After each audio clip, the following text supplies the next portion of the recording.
Hey, Spirit Gang, welcome back to another glorious episode of Spirits, Angels, and Guides. Oh my, I'm Nancy Christine Brady. And I'm Tara Diana, and today we got you booze. So grab your favorite bevy and let's get to it. What are we talking about today, Tara? Okay, so Nian, you know how we talked the other day about Zach Baggins and that haunted museum, and I was here and I was there, and I was kind of like, yeah, but there were some things that really got my attention. One of the things that got my attention was the James Dean cursed car. What do you call them? What do you call it when you're in a museum and you look at something and it is a Feature? yeah, Just let's just call it a feature because I can't think of the word right now. It's going to come to me after, but we're going to call it a feature. And she'll text me at midnight, folks. that's right, I will. I'll be like, "Oh my God, we needed to record this." Um, so it really interested me in a way that I didn't find most of the other stuff was as interesting. I know we're gonna do the Patrick Swayze thing because that was the other thing that really got me, and a couple of dolls, but that was really all that kind of interested me. So I did my own due diligence, which I never do, and I went and I looked up some of the information. Can I just say how proud I am? Because I'm usually the research guru, and I am like loving this new side of Miss Tara Diana. Well, you know what? This is exciting, right? Yes. Let's just for a second, Nan, talk a little bit. Like we do like intuitive development all day, every day. We do readings all day, every day. We are of service. So this is kind of fun, boo boo. This is where I'm like, oh, this is interesting stuff. I love having our once a month guest. I love having, this kind of stuff. So I love this. So I Me did a too. bit of the research and I'm gonna read it, like, I'm gonna read it. So, straight up, you're gonna be if you're watching me on YouTube, my head's gonna be down, babies, but I will look up and give you some expression, and we're just gonna do this. So, I found a really cool article. I Googled a whole bunch of them. We're gonna have some, photos on Instagram, and I'll have a link to the article that I'm actually reading from. So, I'm just gonna read it, babies, just stay with me, and let's just kinda get it. Some of this stuff is kind of like he called his car "little bastard." Why? I'm sorry, nowhere does it tell me why, but Oh, I'm sorry. You call your car "little bastard" and it's gonna be not happy with you. hmm. At least I think so. It's not gonna be happy with you. It's gonna be like, "Why, sir? Why would you call me little bastard? You don't even know me yet." Okay, so Okay. here we go, babies. James Dean's career as an actor and racer was cut tragically short on September 30th. That's Alana Boo's birthday. Her birthday. Alana is my daughter, for those listeners who don't know. So, My mm, boo boo. She's going to be 23 soon. But this was September 30th, 1955. Alana wasn't even a thought. I wasn't even a thought. So there we go. When his little bastard Porsche 550 Spider with a Y was involved in a catastrophic collision on the way to a race meeting. Dean was killed instantly, but little bastard would go on to cause considerably more trouble. ooh. Okay, first of all, like, one an interesting side note, Nan. Mm. James Dean was in the movie Rebel Without a Cause with Natalie Wood. Natalie Wood died mysteriously in a boating accident, or not, or not. Do we think it's all connected? I don't know. Mm. And no, no, I don't. But I thought Tell it was me cool. more about the car. Because I did actually find the interview where Alex Guinness was talking about this, and he loathed that car. I don't know where the interview, I just found it in all my research, but Mm. he was like, I told him, no, baby, don't do that car. Like, don't. You don't want any part of it. And Mm. Guinness had an ominous feeling on seeing the Porsche and would later write in his diary, the sports car looked sinister to me, exhausted, hungry, feeling a little ill-tempered in spite of Dean's kindness. Like, what the fluff? Like, that is pretty Sounds deep. like that Stephen King movie where the car was like a killer car. Oh, like not Carrie. Maximum Overdrive, or what was the car one? Okay, I'll search it while you're reading Yes, then. you search it while I'm reading. Yeah. But that's a pretty deep way of explaining what he felt for a car, exhausted, hungry, feeling a little ill-tempered in spite of Dean's kindness. I heard myself saying in a voice I could hardly recognize as my own, please never get in it. If you get in that car, you will be found dead in it by this time next week. That's ominous. Whoa. Ominous, but I'm kind of wondering, Mr. Actor Alec Guinness, that's pretty deep.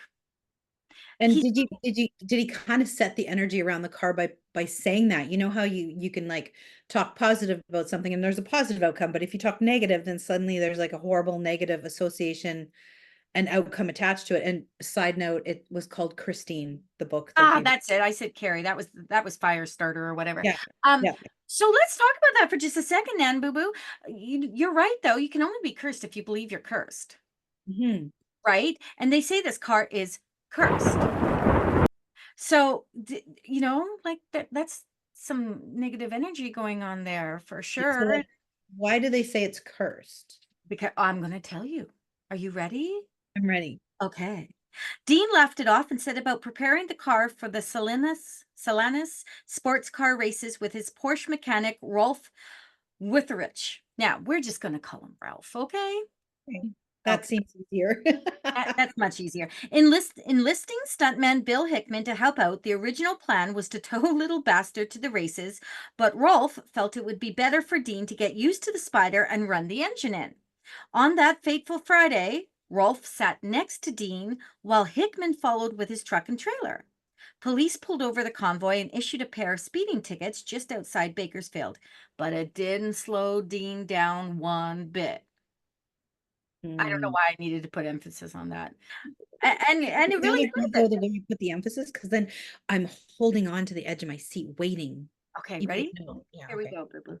Dean was barreling down Route 466 at an estimated 85 miles per hour when a young Cal Poly student named Donald, are you ready for this? I'm so sorry. Donald Turnipseed. I am so sorry. Sorry. I am so sorry. Turnipseed. Oh boy. Oh, some And people there do, are days I thank myself for marrying someone with the last name Nagy. It's right? so easy. Same I with sound like gravy. I It's sound like a piece of sushi though, taranagi. Would you like a piece of taranagi? No, you don't want a piece of this. you sound like sushi.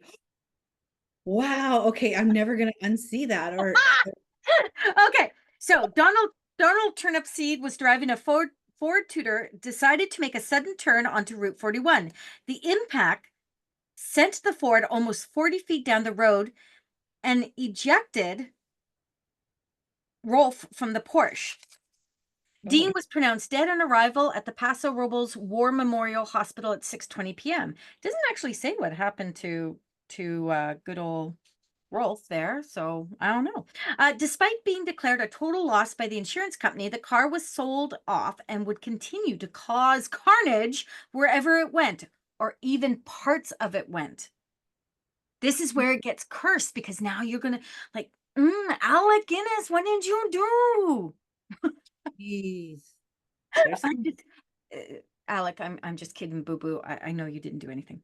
Okay, now here we go with the names again. So Dr. William Estrich, which we're just going to call him Dr. William, okay? Dr. William bought the Porsche from a salvage yard in Burbank and proceeded to strip it for parts. oh Will. William. Oh, yes. Dr. William installed the Porsche's engine into his Lotus. I'm going to say it's a Lotus 9 race car because it's like a 1 and an X. That's a 9, right? Like, write in listeners if you know this. It's a 9. I'm not A up on Lotus my 9 Roman, race car. I'm not up on my Roman numerology. I should have asked my husband. He's a freaking mechanic. Okay, then loaned the transmission and suspension parts to fellow doctor and racer Troy McHenry. Dr. William crashed the Lotus at the 1956 Pomona sports car races, surviving, but Dr. McHenry wasn't as lucky. Oh my goodness, he hit a tree and was killed in the same race. Same race. Same race as Dr. William. And so the curse of little bastard gained strength. That bastard. The carnage. That bastard. Okay, stay with me, girlfriend. Okay, I'm staying with you. Okay, Dean's Porsche itself carried on. Shortly after the crash, publicity monger and self proclaimed king of customs, George Barris, bought the Spider, promising to rebuild it. When the mangled frame was found to be beyond recovery, Barris chose to capitalize on the car's notoriety. The Porsche was loaned to the Los Angeles chapter of the National Safety Council from 1957 to 1959, where it went on a gruesome tour of car shows, movie theaters, and bowling alleys. Bowling alleys. Okay. Because bowling alleys back in the late 1950s were showcasing crashed vehicles for safety lessons. In March of 1959, while in storage in Fresno, the car mysteriously caught fire. It suffered remarkably little damage, two melted tires and some singed paint. And fortunately, the fire didn't spread to other vehicles in storage. Meanwhile, Barris had sold a pair of tires from the 550, and both reportedly blew at the same time, causing the new owner to careen off the road. We need to find out if this was the muse behind Stephen King's Christine novel. Like, this sounds so much like it. Like this. I don't know, baby. Man. This is a lot. So Mhm. there are others. There More? are other. Stay with me. We Oh, I'm I with you. got more. I got more. There are other unconfirmed stories of Little Bastard's post-accident life. The car is said to have fallen off from its display while on a show in Sacramento, breaking the hip of a bystander.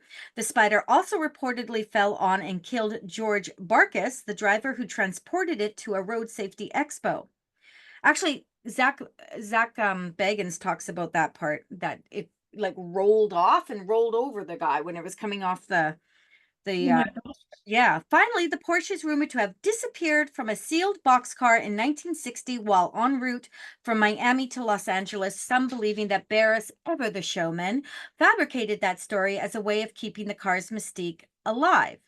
Despite a $1 million reward for information being offered in 2005, Little Bastard's whereabouts remain unknown, with Barris himself now gone and no sign of the car for 60 years. The end of Little Bastard's haunting story may never be revealed. I've got this. I know something. Well, I so got does this. everyone that's been to Bagan's Haunted Museum. I'm not exactly sure when he bought this, if this was in 1921, in 2021, certainly wasn't in 1921, but 2021. Zach apparently was super interested in this, and he found the intact transaxle from Dean's death car on bringatrailer.com website. And the piece is now displayed. This is where I saw it. This is why, I mean, I've heard the story about this before. This isn't the first time I've heard about James Dean's cursed car, but it really brought it back to the forefront. And it's at his museum, and that's where I saw it. He paid 382,000 US for this car. This car piece. It is only the transaxle. And the thing is he says he has, and I think he showed us. I mean, I can't remember, but he showed us the documentation that says this is the exact axle from this exact car. So this is a quote from good old Bagans, Zach, you know, good old Zach. To own the only known piece of what's probably the most famous cursed item in the world and be able to display it at the haunted museum for all to see is like striking gold as a collector of the macabre and haunted. Bagan says, I've been drawn to the curse of Little Bastard for years, and I about died when I heard the actual transaction was in auction. Like literally in auction. The only piece left that anyone can find of this cursed car. And again, I'm going to have some pictures. We'll have some pictures on the Instagram. But super interesting. No? Wow. That's so interesting. Yeah, and our Instagram is Spirits Angels Guides. And we'll put pictures, we'll put all of that good stuff. But this is so fascinating. Like, it And it really. brings me back, Nan, to what you said. Did someone, by just, putting this energy about it, cause all this extra stuff? Do you believe in curses? Do you believe in hexes? Like, what is your thoughts? Okay, so I think you and I have talked about this a little bit before. We talked about the Amityville house in one of our episodes and different things like that. And I think when people go and they see something, I mean, everything is energy. Even the desk that this computer is sitting on has energy. So to me, because I don't necessarily believe in curses, I'm absolutely fascinated by it, but I believe it's the energy that gets put on the object, and then that object carries that negative energy with it. So then when people are walking into that sort of auric field of that negative energy, maybe it throws them off, like they I wouldn't, feel something. they feel something. So like the guy standing behind the car rolling off when it's getting unloaded wasn't paying attention, and maybe he's having an off day and because of all the energy around it, and then that association becomes the big C word. It's funny because, I- I'm not big on curses or hexes or anything like that. I think it's a mindset thing, and I think it's someone tells you something and you buy Yeah. it kind of thing. And here, if you looked at it from a place of like, okay, is this just because this car was so famous? Now we're hearing all these things. I mean, how many other cars have gone through like this and this and this and this and this? This is such good, juicy kind of fodder for a curse, though, for real. Like this feeds into everything you think. Like, yeah, and I mean, we know that Zach does love his like, playing up on every piece of stuff he has, which is cool. That's what brings people in. But Showmanship, yeah, exactly. this is kind of interesting, though. Hey, you want an extra piece of little something something I found while I was looking at all this? Yeah. Do you know who James Dean dated? No, do tell. I'm gonna say her name wrong, but it's Malia Nurmi. Malia Nurmi, who played glamorous ghoul witch character Vampira on TV network. What? And and if I remember correctly, yeah, you know who Vampire is? I think she Yeah. came out before Elvira. Yeah. Okay. So the crazy thing is that if I remember this correctly, and you guys can write in and tell me, Tara, you're a goofball, you didn't do your research great, or yay, Tara, you go, baby. Um, but I believe that she actually, like, was so upset when they broke up that she, like, like, put this, like, hex thing and, like, had a grave and everything for him and all this weird ass stuff. I mean, I can't remember now, so I probably should shut my face, but we should look into that and put it on Instagram. I'm gonna look that up, and if I find it, guys, I'll put it on our Instagram. Yes, we'll follow up with the history around that for sure. Oh my gosh, this has been such a juicy episode. I love it. I know, because it like I said, it was super interesting because here is this car that is a big deal, right? It is a big deal. It's got huge history, and it's like a freaky deaky kind of history. Like I would want to own a piece of that car, whether I believe in curses or not. Who's tempting fate? Not me, girl. Right? Yeah, no. No, no, no, no. So yeah, I thought this was kind of fun, and it had so many little dips and whatnot. But Listen, But now I have to go and look up Vampira, and rabbit hole. You must go down it. I must go down this. And so, yes, and we will put that on our Instagram. That's awesome. Well, I hope that everyone enjoyed today's episode. That's it for today's episode, Spirit Gang. We hope you enjoyed diving into the James Dean little bastard with us. Who names their car Little Bastard and hopes things go well? I'm just saying. Don't forget to join us next time for more spiritual insights, stories, and guidance. Oh my God, this was so much fun. Okay, make sure you're following us on Instagram for updates, behind the scene peeks, guys, and a chance to ask Nan your burning questions with a little sprinkle of me somewhere in there because you know I can't be quiet. We'd love to give you some good old spiritual advice. So really, just pop a note into the Instagram. We'll be there. We'll be seeing it. We'll be following it. And of course, don't forget to give us the reviews, the likes, the stars, the love. Share us with all your friends and family, you guys. Anyone that you think would like to join our spirit gang. We so would love it. Thanks for tuning in and being a part of our journey. And until next time, stay connected, stay inspired, and keep shining your light. See you on Spirit Angels and Guides. Oh my, next time. Bye. Bye.